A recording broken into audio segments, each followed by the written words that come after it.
स्वागत है आपका हमारे शुभम सुंदरम चैनल में। वीडियो शुरू करने से पहले आपसे निवेदन है कि हमारे चैनल को सब्सक्राइब जरूर करें। धन्यवाद। आइए वीडियो शुरू करते हैं। आज की वीडियो में हम संस्कृत पुरुष के ऊपर चर्चा करेंगे। संस्कृत में पुरुष किसे कहते हैं, पुरुष का मतलब क्या होता है। आपने सुना होगा कि संस्कृत पुरुष यानी संस्कृत में पुरुष होते हैं। जिस प्रकार से क्रिया होती है, धातु होती है, शब्द रूप होते हैं, उसी प्रकार से संस्कृत में पुरुष होते हैं। तो पुरुष किसे कहते हैं, आज की वीडियो में हम आपको बताएंगे।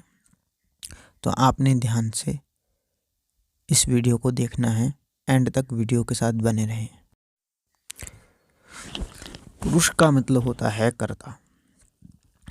कर्ता को ही पुरुष कहा जाता है, या आप ये भी कह सकते हैं कि कर्ता को पुरुष भी कहा जाता है। तो आपने ये तो सुना होगा कि कर्ता किसे कहते हैं। जो क्रिया को करने वाला होता है उसी को कर्ता कहते हैं। जो क्रिया को करने वाला होता है उसी को क्या कहते हैं, कर्ता। जैसे कि राम जाता है, तो राम जाता है में जो राम है वह क्या है, कर्ता है, और उसी को ही हम पुरुष भी कहेंगे। कर्ता यानी पुरुष, कर्ता यानी पुरुष होता है। आइए उदाहरण से समझते हैं। जैसे कि हम कोई वाक्य ले लेते हैं। जैसे कि हमने यहाँ पर वाक्य लिया है, राम जाता है। अब आपको ये बात तो पता है कि कोई भी वाक्य कर्ता या क्रिया के बिना अधूरा होता है। किसी वाक्य में अगर कर्ता ना हो तो फिर वह वाक्य अधूरा माना जाता है, या फिर किसी वाक्य में अगर क्रिया ना हो तो भी वह वाक्य अधूरा माना जाता है।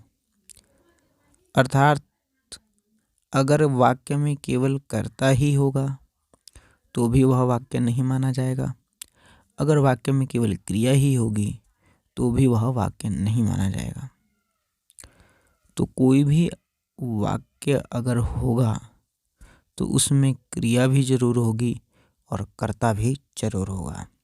जैसे कि यहाँ पर राम जाता है, इस वाक्य में कर्ता है राम और क्रिया है जाता है। संस्कृत में इसको कहेंगे रामः गच्छति। तो रामः यहाँ पे क्या है, कर्ता, और गच्छति क्या है, क्रिया। तो मैंने अभी आपको कहा कि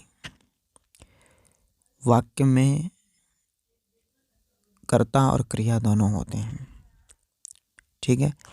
तो हमारी बात जो चल रही थी वह चल रही थी कि पुरुष किसे कहते हैं। तो कर्ता को ही पुरुष कहते हैं, ये मैंने भी आपको बताया।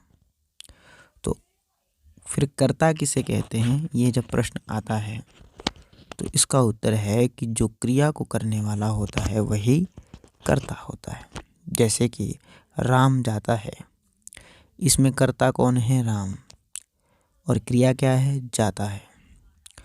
जो जाता है यानी जो जाना क्रिया है वह कौन कर रहा है, राम, क्योंकि राम है कर्ता। क्रिया को करने वाले को ही कर्ता कहते हैं। जो जाता है, जो जाना क्रिया है, उसको कौन कर रहा है, राम कर रहा है, इसलिए राम हुआ कर्ता। तो क्रिया को करने वाले को ही क्या कहते हैं, कर्ता।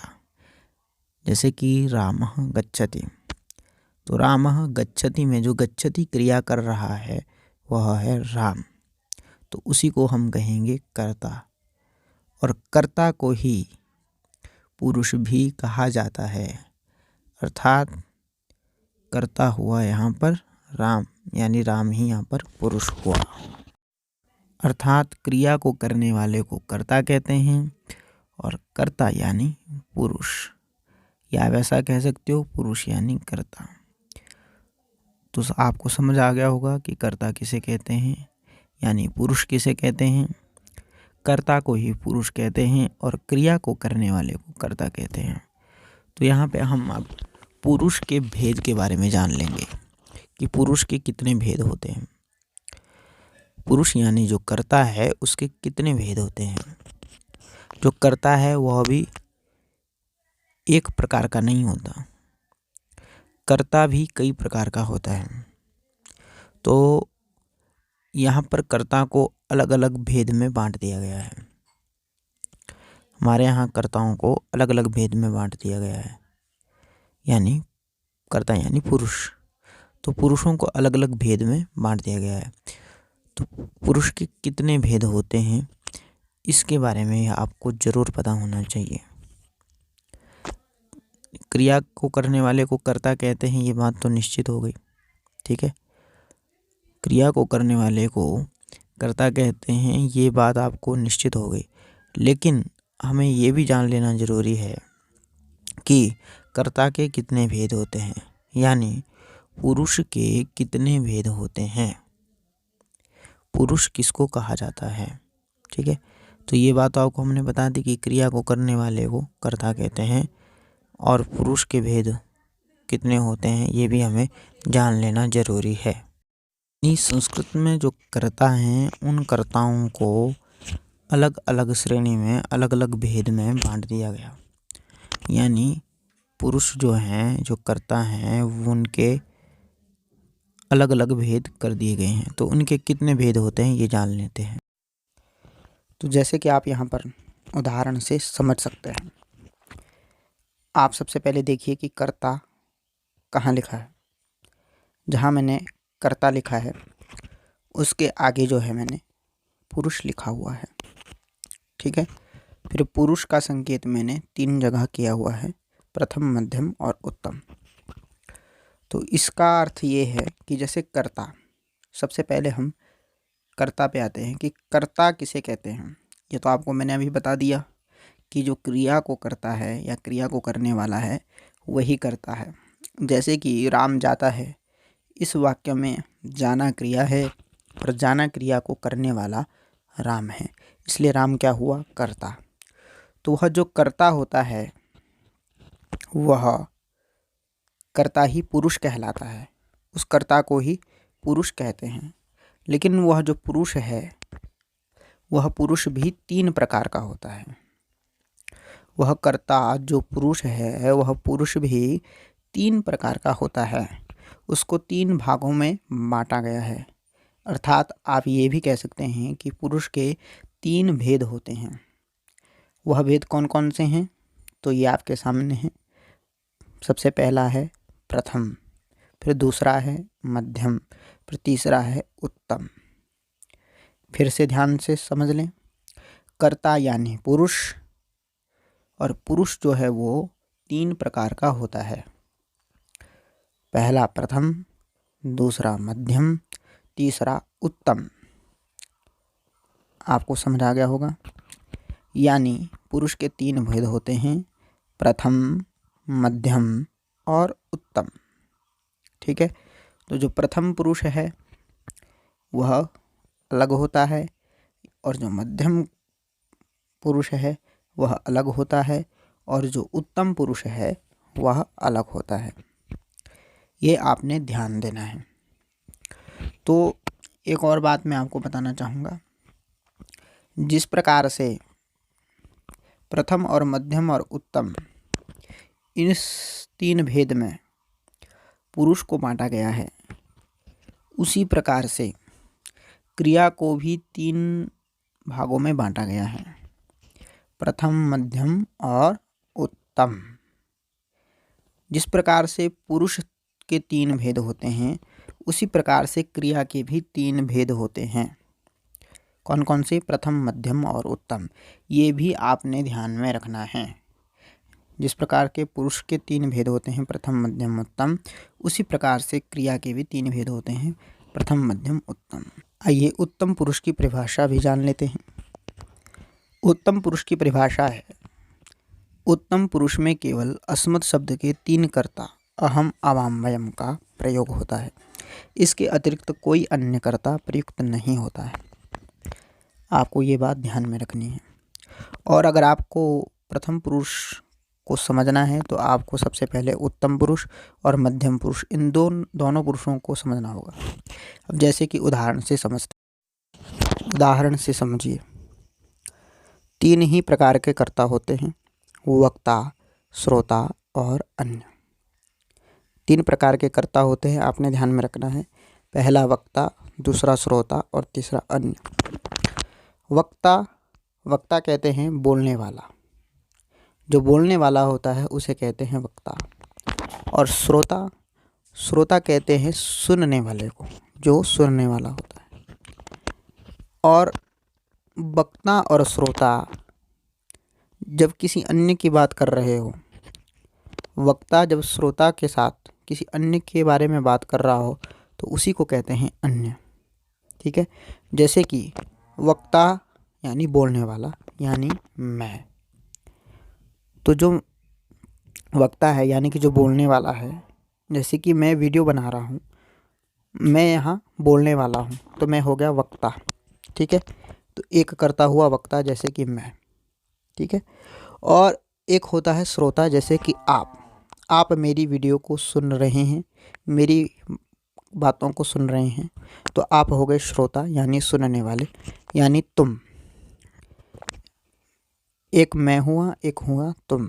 ठीक है, और मैं और तुम यानी मैं आप लोगों को, तुम लोगों को, तुमसे किसी अन्य की बात करूँगा, तो वह जो अन्य है, वह अन्य क्या हो गया?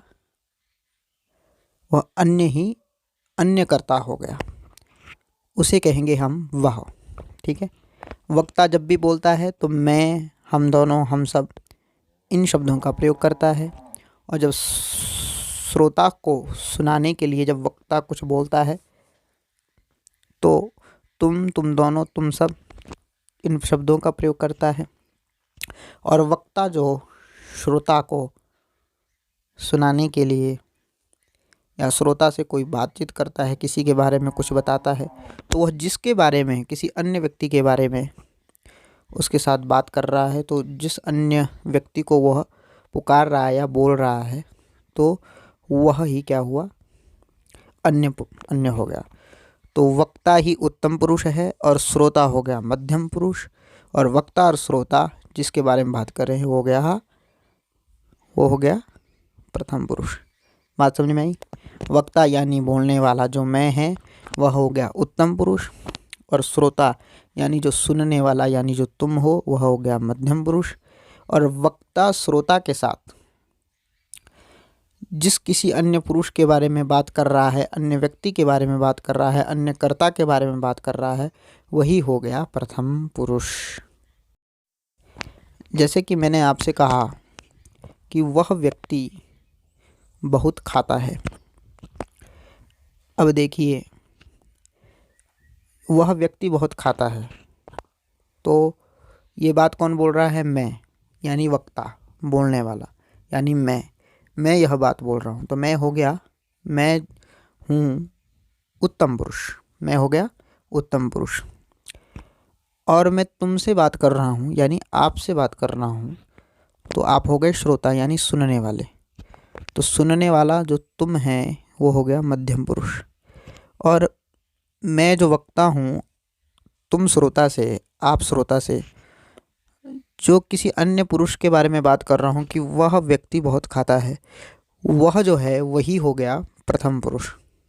ठीक है, तो 3 ही प्रकार के कर्ता होते हैं। एक तो वक्ता जो बोलने वाला होता है, एक श्रोता जो सुनने वाला होता है, और एक होता है अन्य, जैसे कि वह, ठीक है, या राम, श्याम, नाम, कोई भी आप ले सकते हैं वहाँ पे, जैसे सीता, गीता, या फल। हम किसी भी अन्य पुरुष के बारे में अगर हम बात कर रहे होते हैं, वो अन्य चाहे कोई भी हो, चाहे वह सीता हो या गीता हो, चाहे वह फल हो, ठीक है, वह कोई भी हो, चाहे वो व्यक्ति हो चाहे वो वस्तु हो, ठीक है, वो कोई भी क्यों ना हो, उसी को ही हम प्रथम पुरुष कहते हैं। ठीक है, तो वक्ता जब बोलता है तो 3 शब्दों का प्रयोग करता है। कौन कौन से? मैं या हम दोनों या हम सब। और श्रोता को जब वो प्रयोग करता है तो वो प्रयोग करता है तुम दोनों या तुम सब। ठीक है, और जब वह किसी अन्य के बारे में बात करता है तो ये वह या तो नाम लेके बोलता है या फिर यह बोलता है कि वह या वह दोनों या वे सब। ठीक है, वही हो गया प्रथम पुरुष। अब हम सबसे पहले उत्तम पुरुष को समझ लेते हैं कि उत्तम पुरुष के कर्ता कौन कौन से हैं और उसके उदाहरण क्या है। तो सबसे पहले आप ऊपर परिभाषा पढ़ लीजिए। परिभाषा को आपने ध्यान में रखना है, तब आप उत्तम पुरुष को समझ पाओगे। जैसे कि उत्तम पुरुष में केवल अस्मत् शब्द के 3 कर्ता यानी अहम अभम वयम का प्रयोग होता है। इसके अतिरिक्त तो कोई अन्य कर्ता प्रयुक्त नहीं होता है। ठीक है, उदाहरण जैसे कि उत्तम पुरुष के कर्ता है अहम अभम वयम। आपने बस इतना ध्यान रखना है कि उत्तम पुरुष के 3 ही कर्ता हैं, अहम अभम और वयम। अहम का मतलब होता है मैं, आवाम का मतलब होता है हम दोनों, और वयम का मतलब होता है हम सब। ठीक है, अगर आपको किसी भी वाक्य में मैं या हम दोनों या हम सब, ठीक है, ये तीनों शब्द दिखाई दें तो आप समझ जाना कि यहाँ पर उत्तम पुरुष का कर्ता है। ठीक है, अगर हिंदी का वाक्य होगा तो वहाँ पे आपको वाक्य में मैं या हम दोनों या हम सब यह दिखाई देगा। अगर संस्कृत का वाक्य होगा तो अहम अवाम और वयम, आपको ये शब्द दिखाई देंगे। ठीक है, तो जहाँ आपको अहम अवाम वयम, जिसे हिंदी में कहते हैं मैं या हम दोनों या हम सब, यह जहाँ भी आपको दिखाई दे तो ये समझना ये है उत्तम पुरुष के कर्ता।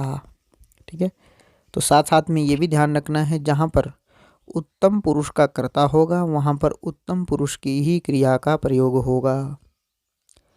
ठीक है, जहाँ पर उत्तम पुरुष का कर्ता होगा वहाँ पर उत्तम पुरुष की ही क्रिया का प्रयोग होगा। तो जो अहम है वह है एक वचन का कर्ता, अवाम है द्विवचन का कर्ता और वयम है बहुवचन का कर्ता। बात समझ में आई? अहम एक वचन, अवाम द्विवचन और वयम बहुवचन। ऐसे ही हमें क्रिया का भी इसी प्रकार से प्रयोग करना होता है। अब हमने जो है उत्तम पुरुष के बारे में जान लिया कि उत्तम पुरुष किसे कहते हैं, उत्तम पुरुष की परिभाषा क्या है और उत्तम पुरुष के कर्ता कौन से हैं। ठीक है, अब हमें जानना होगा मध्यम पुरुष के बारे में। मध्यम पुरुष की परिभाषा है कि मध्यम पुरुष में केवल युष्मत् शब्द के 3 कर्ता यानी त्वम युवाम यूयम का प्रयोग होता है। इसके अतिरिक्त तो कोई अन्य कर्ता प्रयुक्त नहीं होता है। आपने इस बात को ध्यान रखना है। जैसे उत्तम पुरुष में 3 कर्ता थे अस्मत् शब्द के अहम अवाम वयम, उसी प्रकार से मध्यम पुरुष में भी 3 ही कर्ता है युष्मत् शब्द के त्वम युवाम यूयम। अब 3 कर्ता क्यों हैं? ये 3 कर्ता इसलिए हैं क्योंकि त्वम है वह एक वचन का है, युवाम 2 वचन का है, यूयम 3 वचन का है। ठीक है, कर्ता तो तुम ही हैं, लेकिन अगर श्रोता जो है, आपको मैंने बताया था कि श्रोता जो तुम है वही होता है मध्यम पुरुष का कर्ता। लेकिन मध्यम पुरुष का कर्ता अगर 1 हो तो तुम, ठीक है, 2 हो तो तुम युवाम और 3 हो तो यूयम का प्रयोग करते हैं। ठीक है, अब जैसे कि आप यहाँ पे समझ लीजिए दोबारा। अभी मैंने आपको पहले बताया था कि वक्ता यानी बोलने वाला जैसे कि मैं, वो होता है उत्तम पुरुष, और श्रोता या कि सुनने वाला जैसे कि तुम, वो होता है मध्यम पुरुष। ठीक है, और वक्ता श्रोता के बारे में किसी अन्य की बात करते हैं तो वही हो गया प्रथम पुरुष जैसे कि वह। ठीक है, तो 3 ही प्रकार के कर्ता होते। तो अभी हमने विशेष ध्यान देना है मध्यम पुरुष के ऊपर, क्योंकि हम मध्यम पुरुष के बारे में समझ रहे हैं। तो मध्यम पुरुष होता है श्रोता यानी कि सुनने वाला।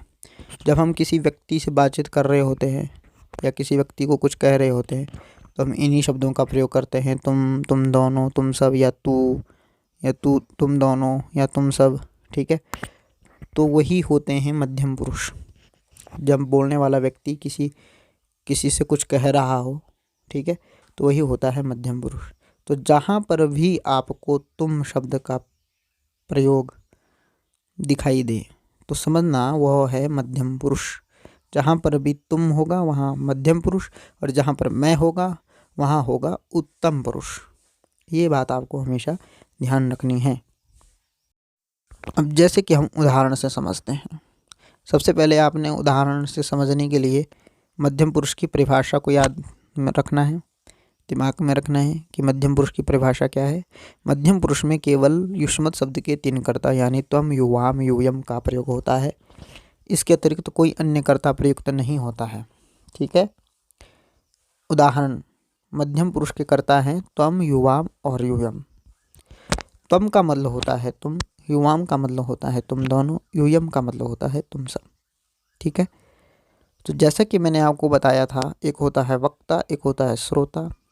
तो वक्ता होता है उत्तम पुरुष और श्रोता होता है मध्यम पुरुष, जिसके बारे में हम बातचीत कर रहे होते हैं या जिससे बातचीत कर रहे होते हैं, जिसको हम कुछ बोल रहे होते हैं, तो उसी को कहते हैं मध्यम पुरुष। जैसे कि त्वम, युवाम, यूयम। ठीक है, तो जहाँ पर भी आपको तुम या तुम दोनों या तुम सब, ये तीनों कर्ता को अगर किसी भी वाक्य में मिल जाए तो समझना यहाँ पर मध्यम पुरुष है।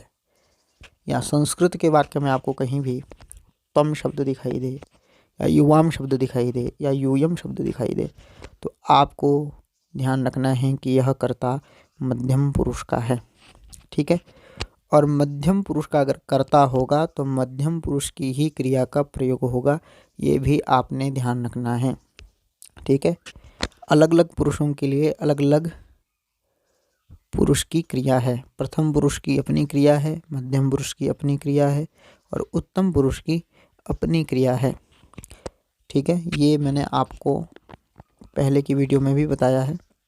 जब मैंने धातु पर वीडियो बनाई थी उसमें मैंने यह बताया है। ठीक है, ये आपने ध्यान रखना है। तो कर्ता जो है मध्यम पुरुष के हैं त्वम, युवाम और यूयम। तो त्वम जो है वह एक वचन का कर्ता है यानी कि तुम। युवाम जो है वह मध्यम पुरुष के द्विवचन का कर्ता है जैसे कि तुम दोनों।